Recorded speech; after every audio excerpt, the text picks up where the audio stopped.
తొండమునేకదంతమును తోరపు బొజ్జయు వామహస్తమున్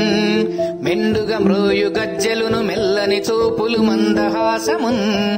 కొండొక గుజ్జు రూపమున కోరిన విద్యలకెల్లనొజ్జయ్యుండెడి పార్వతీ తనయ ఓయిగనాదిప నీకు మృక్కెదన్ తొలుత నవిఘ్నమస్తనుచు ధూర్జటి నందన నీకు మృక్కెదన్ ఫలితము సేయవయ్య నిను ప్రార్థన చేసెదనేకదంతన వలపలి చేతి ఘంటమున వ్రాక్కున నెప్పుడు బాయకుండు మీ తలపున నిన్ను వ్రేడెదెను దైవగణాధిపలోకనాయక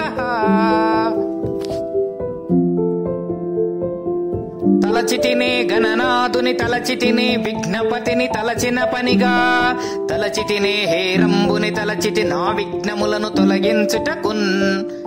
అటుకులు కొబ్బరి పలుకులు చిటి బెల్లము నానుబ్రాలు చెరకు రసంబుల్ ఇటలాక్షు నగ్రసుతునుకు పటుతరుముగ విందు చేసి ప్రార్థింతుమతిన్. జై బోలో గణేష్ మహారాజ్ కీ.